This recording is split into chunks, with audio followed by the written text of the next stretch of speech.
Azizlarim, davom etamiz tuzlamamizni. Yakuniy qismlar bo'lyapti.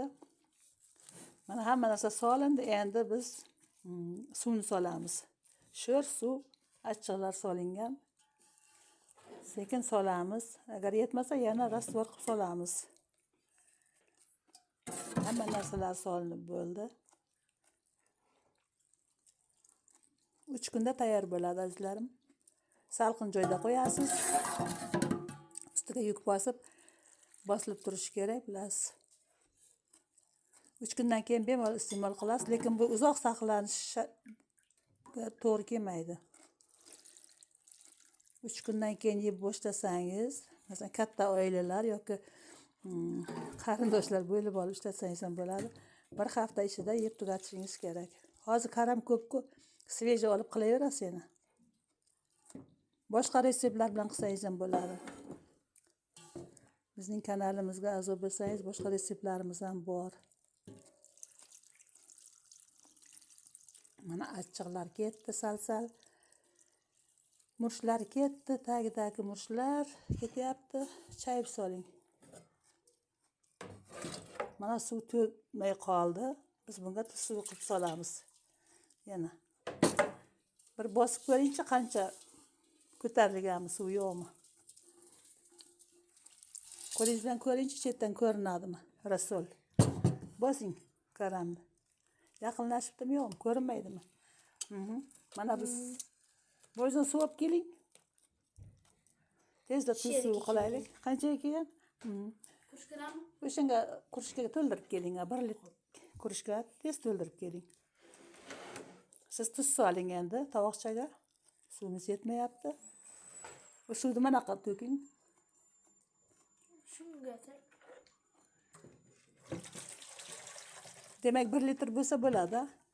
2 litr qilaylik, 4 qoshiq suv soling. Mana shunga soling, soling shunga. Biz yana rassol qilyapmiz. Shakar achchiq solmaymiz, o'zi yetarli. Yana bitta olib keling suv. Demak 2 litrga 4 qoshiq tuz solamiz. Qand solmaymiz, shart emas, shakar solmaymiz. O'zi yetarli, boya ko'proq soldik. 4 ta sanab soling. Tuz idishlarimiz ko'ryapsizmi azizlarim? Yaxshi saqlansin deb shuni qo'yamiz. Bankaga qo'yishdan qo'rqaman. Sinsa deb. 3. O'zing kavlab turing endi, erib qolsin. Qoshiq bilan kavlab turing. Tez kavlang. Suv solingandan keyin ustiga mana bu tarelka qo'yiladi. Ustidan guruz bosish kerak, yuk bosishimiz kerak. Boyagi tuzni qo'ysak ham bo'ladi. 3 kungacha salqin joyda saqlaymiz va iste'mol qilishingiz mumkin. Kelingizlar, yeb ko'rasizlar. Ajoyib rozvoy kompotlar hosil bo'ladi. Soqlar, siroplari juda yaxshi bo'ladi. Agar karamlarini tugab suvi qolsa, bankaga solib olasiz-ku. O'shani ham nimadir qilsangiz bo'ladi. Chunki fermentlangan o'zi tayyor bo'ladi. Fermentlangan degani o'zi karam o'shanga salyoni hosil bo'lib, ortib qolgan suv.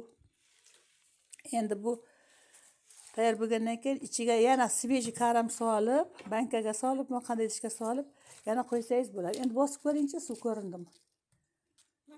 Ko'rindi. Endi bo'ldi, tarelkani bosing. Tarelkani bosing, ancha cho'kib ketadi hozir. Bosing. O'ngiga bosingchi, o'ngiga. Yaxshi bosiladi, arasi qovoq bo'lmasin. Bosing, Ustiga endi o'sha nimani qo'yasiz. Mana do'konni yopasiz. O'shin do'konni olib bering, mana batareykadan.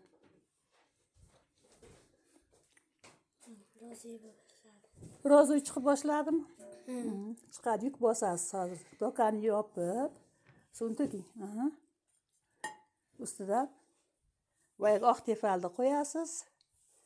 Buni katta kishilar salqinga olib chiqib qo'yishadi. Siz va biz ko'tara olmaymiz. Qo'ydingiz-a?